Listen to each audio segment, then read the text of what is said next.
It's California Edition. I'm Brad Pomerance. We are in Sacramento today, and we are joined by Adrin Nazarian. He is a member of the California State Assembly. I have to admit, sir, as someone who's lived in New York and D.C., I really have enjoyed their form of public transportation.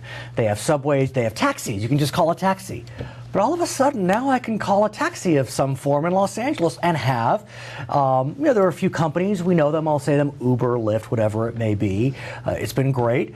But with advances in commerce, legislation may be necessary. Is that fair?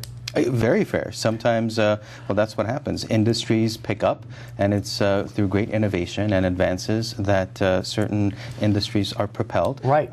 But then we see that there are certain regulatory needs and regulation necessary in order to ensure public safety, which has to do with a bill that I'm working on. Right. And as I understand it, is Uber, just as an example, they don't fall into the same category as a taxi, and as a result, any taxi cab regulations wouldn't apply. Is that the problem here? Even though Uber's main function is to transport an individual from point A to point B, similar to any taxi cab, they are regulated by the state as opposed to the local jurisdictions. Because? Do we know? Because the Public Utilities Commission decided that it should fall in the state's purview to oversee charter the charter part of carriers is what they're called. Yes, the Uber class of service providers, which are now under charter party carriers. So as a result, the legislature therefore has the ability to legislate and regulate, since it's a state matter. Yes. And so you have this bill, AB 612. A lot of controversy surrounded, if I may say, sir, but be that as it may, talk to us about what you're looking to do to keep, Californians safe. Well, I'm somewhat surprised that there's even an ounce of controversy about this. All this bill does is say that, well, taxi cab drivers are supposed to get a background check, make sure that they're tested for any illegal substance abuse, and be part of the DMV pull notice. What does that mean, pull notice? The pull notice is the program where if a driver is caught in an infraction or a misdemeanor, the DMV notifies the employer. Very smart, intelligent program to have, so that employers at all time are aware of what's going on with their employees. And yet, what I would think would be a measure that Uber and other such companies would embrace and want to see that the promotion of public safety is important not only to them but to all of industry participants, they've been opposing this bill. So where do you go from here? I mean, Uber does have a cachet. I don't know if they've started a big public campaign against it, but are you able to prevail on your colleagues, on the governor, to move forward with what you believe is kind of a common sense approach, have the rules that apply to taxis apply to Uber type companies? First of all, I think it's going to be important at some point for Uber to realize that it's important for them to get with the times, get with the program, and sign up to have their employees go through the most advanced and best offered background check, which is through the Department of Justice that California provides. And second, understand that whatever is going to protect their clientele, who are our citizenry, is going to be in their best interest as well. What are other states doing? Do you know? Right now, New York, this is very recent, New York imposed certain conditions on Uber, Lyft, and several other app-based companies, and they've accepted it. In New York, they accepted all the terms. When we come back, sir, I want to talk more about what's happening in New York. For our viewers on HLN, thank you so much for joining us. For our other viewers, we'll be right back with Assemblyman Adrin Nazarian. So, sir, I want to go further, deeper into the question of New York. Why is it, as you understand it, the folks in New York were able to create some type of legislative scheme that the Ubers adopted, but in California we're facing challenges? I wish I knew the answer to that, because I'd be able to better sit and negotiate with Uber and understand what their concerns are.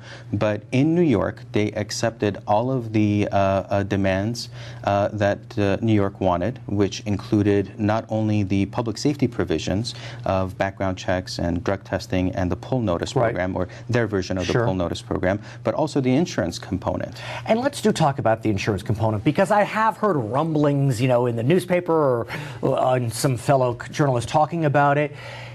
Is Uber And or the driver personally currently required to carry insurance if there is a car accident? It's been a point of contention. I see. I had a portion of my bill previously addressing this issue as well, where I would impose upon Uber to provide commercial insurance. Sure. I've since taken that provision out. Okay. Another member of the legislature is advancing an issue that just specifically addresses the insurance issue or the component. Sure. And it's fairly simple. What she is attempting to do through her bill is to create a scenario where there would be, when the app is on and there's someone in the vehicle, then there would be insurance, commercial insurance. Right. When it's off, it would be the personal insurance coverage of the individual driver. Is that adequate in your mind? It depends. We're marching through the process. I think it's a first good step, and we'll see where that goes. I want to shift gears, if I may, and speak with you about the entertainment industry. You represent significant portions of the San Fernando Valley. It is hard to deny, sir, that in your district and throughout the basin, the entertainment industry is a very significant driver. It's also hard to deny, speaking of New York, that our friends in New York have done an outstanding job taking production away from our jurisdiction in California. In fact, they have a tax incentive program totaling $420 million. We have a tax incentive program totaling $100 million that gets, snapped up quickly. And that, by the way, just so you know, please, in the historical context, that was fairly new. That was done in 2009. You're right. At the time, I was chief of staff to another member, Assemblymember Paul Krikorian. Right, and he was the one that drove it through. And we finally got it through. Right. And it failed the first 2 times that we even attempted it. It was finally on the 3rd attempt, as part of the budget negotiation, that we were able to pass it. Where are we now? I know, at the date of taping, it's hard to know what's going to happen. But as a general proposition, sir, talk to us most philosophically about your perceived need, or lack of need, I don't know where you are technically, on tax incentives for Hollywood production. It's crucial. It is extremely important for us to have a viable, healthy industry, and an industry that comes back to California. Mm-hmm. Unfortunately, it will probably never be the same once it was dismantled. 36 other states have tax incentive programs on top of multiple different countries.